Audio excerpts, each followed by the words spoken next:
नमस्कार। एक बार फिर से आपके ही अपने चैनल होप टू लर्न पर आपका स्वागत है। आज हम कक्षा 10 की सेमुची भाग 2 का दूसरा अध्याय देखेंगे। तो आइए दूसरा अध्याय देखते हैं।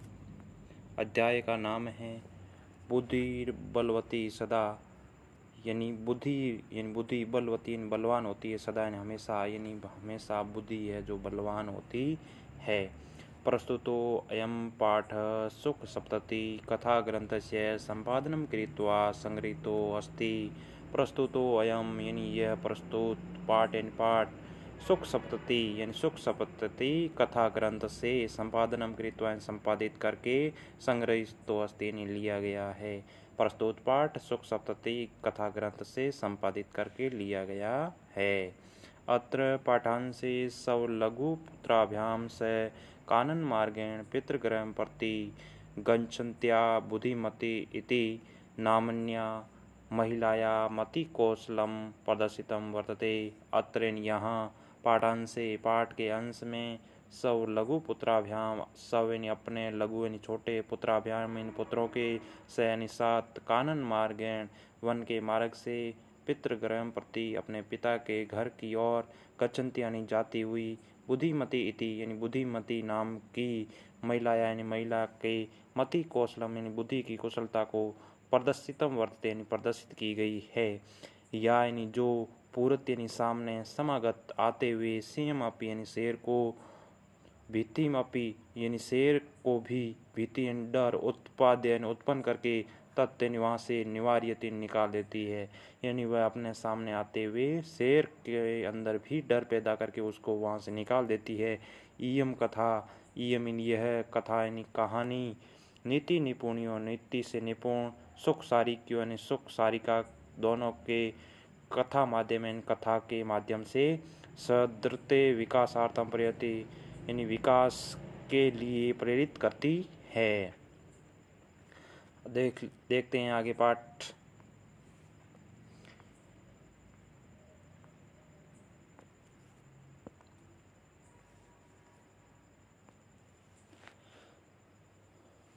अस्ति देउल आख्यो ग्राम, अस्ति यानी है, देउल आख्यो, देउल यानी देउल, आख्यो यानी नाम का, ग्राम यानी गाँव, यानी देउल नाम का एक गांव था।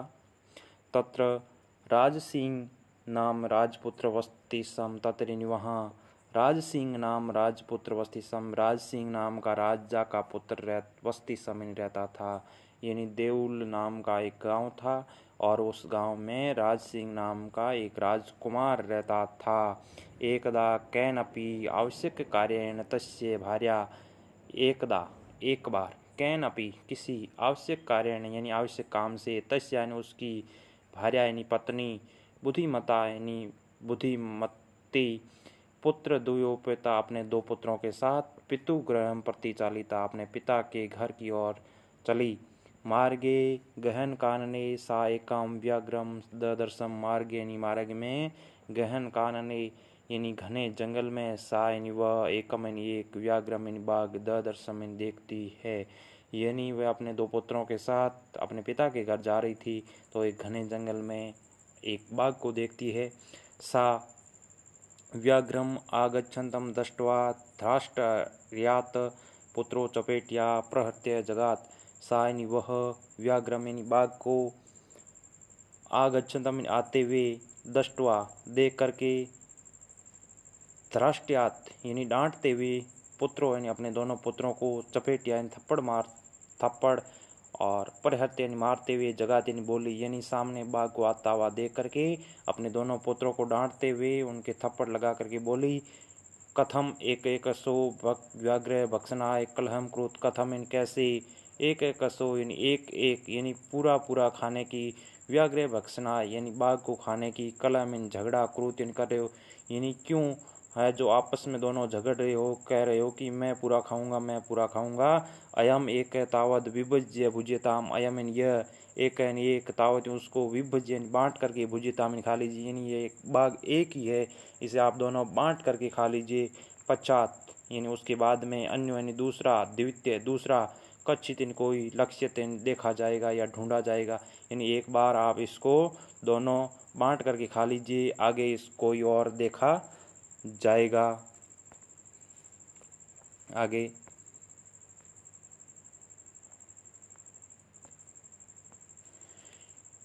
इति श्रुत्वा व्याघ्र मारी काचित् इयम इति मत्वा व्याघ्रो भय आकुलो चित्त नष्ट।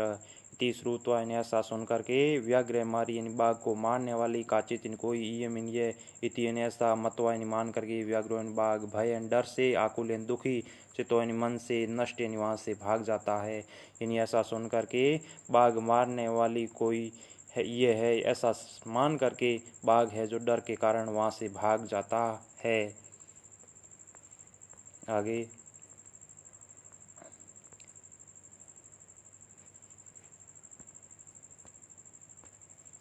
निज बुद्धिया विमुक्ता सा भयाद व्याघ्रस्य भामिनी। निज बुद्धिया यानी अपनी बुद्धि से विमुक्ता यानी मुक्त हुई, सा यानी वह, भयाद यानी डर से, व्याघ्र से यानी बाघ के डर से, भामिनी का अर्थ होता है महिला, यानी वह स्त्री वह नारी यानी अपनी बुद्धि के बल से उस बाघ के डर से विमुक्त यानी स्वतंत्र हो गई। अन्यों अपनी दूसरे भी बुद्धिमान यानी बुद्धिमान लोग के यानी संसार में मुच्यते यानी दूर कर सकते हैं, मुक्त हो सकते हैं। मैं तो यानी बड़े से बड़े भयात यानी भय से, यानी कोई भी व्यक्ति बुद्धिमान है जो बड़े से बड़े भय को अपनी बुद्धि के द्वारा दूर कर सकता है, उस भय से मुक्त हो सकता है। भय आकुल व्याघ्रम दृष्ट्वा, भय आकुल यानी दुखी डर से दुखी, व्याघ्रम यानी बाघ को दृष्टवा यानी देख करके, कच्चित यानी कोई, ध्रुत यानी चालाक, श्रृगाल यानी सियार, हसन यानी हंसता हुआ, आहा यानी बोला, भवान यानी आप, कुत यानी कहाँ से, भयात डर से, पलायित यानी भाग रहे हो, यानी डर से दुखी उस बाघ को देख करके कोई चालाक सियार हंसते हुए बोला कि आप कहाँ से यानी डर करके कहाँ भाग रहे हो। तब व्याघ्र बाघ कहता है गच्छ गच्छ, जाओ जाओ, जम्बुक यानी सियार, हे सियार जाओ जाओ, तम अपि तुम भी, कच्चित यानी कोई, गूढ़ प्रदेशम यानी गुप्त स्थान पर चले जाओ, कहीं जाकर के छिप जाओ। यतो व्याघ्र मारिति या शास्त्रे सूर्यते तया एम हंतुम मारबंद परम गृहित कर जीवितो नष्टम शीघ्रम तदग्रतम। यतो यानी जैसा कि व्याघ्र मारिति यानी बाघ को मारने वाली, या यानी जो शास्त्र यानी शास्त्रों में सूर्यते यानी सुना जाता था, तया उसके द्वारा एम इनमें हंतुम मारबंद यानी मरने ही वाला था, परम लेकिन, ग्रहित का अर्थ होता है ग्रहण करके या लेकर के, कर यानी हाथों में, जीवित तो यानी प्राण, मैं अपने प्राण हथेली पर लेकर के, नष्ट यानी भागा, शीघ्र में तुरंत, तदगत यानी वहाँ से मैं अपने प्राणों को हथेली पे लेकर के भागा, इसलिए बच गया, नहीं तो जो अपन ने शास्त्रों में सुना था बाघ मारने वाली, वो आज मुझे मार ही देती, इसलिए तुम भी जाओ कहीं छुप जाओ। तब देखो सियार क्या कहता है, श्रृगाल व्याघ्र तव्या महत कोत्कम आवेदितम यन मानुषदमपि विवेशी। व्याघ्र हे बाघ, तव्या तुम्हारे द्वारा महत यानी बहुत अधिक, कौतुक मैंने आश्चर्य की बात, आवेदित मैंने बताई यानी तुमने बहुत ही बड़े आश्चर्य की बात बताई है, यत की मानुषादपि जो मनुष्यों से भी, विवेशी डर रहे हो, यानी तुमने बहुत आश्चर्यजनक बात बताई है कि तुम मनुष्यों से डर रहे हो। तब देखो बाघ क्या कहता है, व्याघ्र प्रत्यक्षम एव मया सा आत्म पुत्र एकैकसो माम अतुम कलयमानो चपेटिया परंती दृष्ट्वा। प्रत्यक्षम एव यानी प्रत्यक्ष रूप से, यानी मैंने अपनी आंखों के सामने, मया यानी मेरे द्वारा, सा यानी वह, आत्म यानी अपने पुत्र एकैकसो दोनों पुत्रों को, माम यानी मुझे, अतुम खाने के लिए, कलायमान झगड़ते हुए, चपेटिया यानी थप्पड़, परंती मारती हुई दृष्टा देखी, मैंने अपनी आंखों के सामने उसके दो पुत्र थे, वो मुझे खाने के लिए झगड़ रहे थे और उनको थप्पड़ मारते हुए मैंने अपनी आंखों से देखा है। तब देखो जम्बुक सियार क्या कहता है, स्वामिन यत्र ते सा ध्रुता तत्र गम्यताम। स्वामिन हे मालिक, यत्र जहाँ, ते यानी वे, सा यानी वह, ध्रुता यानी वहाँ ले चलिए मुझे, जहाँ ध्रुता यानी चालाक नारी, तत्र यानी वहाँ, गम्यताम यानी चलिए यानी जहाँ वो चालाक नारी है, चालाक महिला है, वहाँ चलिए। व्याघ्र तव पुनः तत्र गतस्य सा समुख उपेक्षते यदि तरई तव्या अहम हंतव्यम इति। व्याघ्र ये बाघ तव तुम पुनः दोबारा तत्र वहाँ गतस्य गए हुए साइन व सम्मुख उपेक्षित सम्मुख सामने उपेक्षित आते हुए यदि त्रय तो तव तुम एम में हंतव्य यानी मारने योग्य इति ऐसा। यानी जम्बूक सियार कहता है बाघ को कि यदि अब वो दोबारा सामने आती हुई दिखाई देती है, यदि वो सामने आती हुई दिखाई देती है तो तब या तुम्हारे द्वारा मुझे मार देना, यानी तुम मेरे साथ चलो और यदि वो अब दोबारा सामने आती है तुम मुझे मार देना। तब बाघ कहता है सृगाल यदि त्वं माम मुक्त्वा यासी तदा वेला अपि अवेला स्यात्। बाघ कहता सरगाल यानी सियार यदि तुम माम मुझे मुक्त्वा यानी छोड़ करके यासी यानी जाओगे तदा तब वेला अपि अवेला समय भी असमय स्यातिन हो जाएगा। यानी यदि तुम मुझे छोड़ करके चले गए तो समय है जो असमय में बदल जाएगा।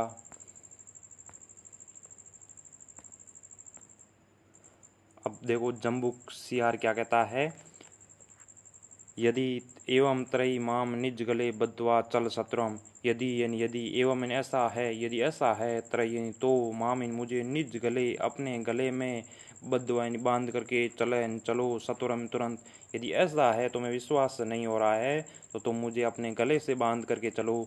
स व्याघ्र तथा कृत्वा काननम यो स वह व्याघ्र बाघ तथा कृत्वा वैसा करके कानन में जंगल ये चले जाते हैं। यानी वह बाघ वैसा करके दोनों जंगल में चले जाते हैं। सर्गालयन सहितम पुनरायांतम व्याघ्रम दूरात दृष्ट्वा बुद्धिमती। सर्गालयन सियार के सहितम साथ में पुनरायातम दोबारा आते हुए व्याघ्रम बाघ को दूरात यानी दूर से दृष्ट्वा देख करके बुद्धिमती यानी बुद्धिमती चिंतितवती सोचती, यानी उस सियार के साथ वापस दोबारा बाघ को आते हुए देख करके बुद्धिमती सोचती है। क्या सोचती है, जम्बूक करतो उत्साह व्याघ्रात कथम उच्यताम। जम्बूक करतो यानी सियार के द्वारा उत्साह उकसाए हुए व्याघ्रात यानी बाघ से कथम कैसे मुच्यताम यानी छुड़ाया जाए, यानी इस बाघ से कैसे बचा जाए। यानी इस बाघ को सियार के साथ वापस सामने आते हुए देख करके वो बुद्धिमती सोचती है कि इस सियार के द्वारा उकसाए हुए बाघ से कैसे बचा जाए। परम लेकिन प्रत्युत्पन्नमति लेकिन तुरंत उत्पन्न बुद्धि से सायन व जम्बूकम आक्षिपम जम्बूकम सियार को आक्षिप डांटते हुए अंगुलियां इशारा करते हुए तर्जन्यते उवाच यानी उस सियार की ओर इशारा करते हुए उसे डांटते हुए डांट डपट से उवाच यानी बोली रे ध्रुत अरे ध्रुत चालाक तब यानी तुम्हारे द्वारा दत्त यानी दिए गए मयम मुझे व्याघ्र त्रयम 3 बाघ पूरा यानी पहले, यानी अरे मूर्ख अरे चालाक सियार तुमने मुझे पहले 3 बाघ दिए थे पहले। विश्वास्य यानी विश्वास करके अध्ययन आज एक कम एक आनियन लेकर के कथम कैसे यासी यानी आ रहे हो वद्य बताओ अधुना अब, यानी तुमने मुझे पहले 3 बाघ दिए थे आज विश्वास करके केवल एक ही बाघ कैसे लेकर के आ रहे हो। आगे देखो, इति उक्त्वा इति यानी ऐसा उक्त्वा यानी कह करके धाविता यानी दौड़ी, यानी ये उसने कहा कि तुमने मुझे पहले 3 बाघ दिए थे आज एक ही कैसे लेकर आ रहे हो, ऐसा कह करके वो सामने दौड़ी। धाविता यानी दौड़ी तुरण में शीघ्र व्याघ्र मारी यानी बाघ मारने वाले की तरह भयंकरा यानी डर उत्पन्न करने वाले बाघ मारने वाले की तरह वह सामने दौड़ी। व्याघ्रोपी बाघ भी सहसा यानी अचानक नष्ट यानी भाग गया। गले से बंधे हुए श्रृगालम यानी सियार को लेकर के बाघ है जो वहाँ से भाग जाता है, यानी सियार को वहाँ गले से बंधा हुआ ही था और वो एकदम वहाँ से भाग जाता है। एवं प्रकारेण इस प्रकार से बुद्धिमती व्याघ्रजात भयाद पुनरअपि मुक्ता बहुत, यानी बुद्धिमती इस प्रकार बाघ के भय से दोबारा भी मुक्त हो गई। अतः उच्यते इसलिए कहा जाता है बुद्धिर बलवती तन्वी श्रव कार्यसु सर्वदा, यानी हे तन्वी बुद्धि बलवती बुद्धि बलवान होती है, श्रव कार्यसु इन सभी कार्यों में सर्वदा हमेशा है जो बुद्धि बलवान होती है। धन्यवाद।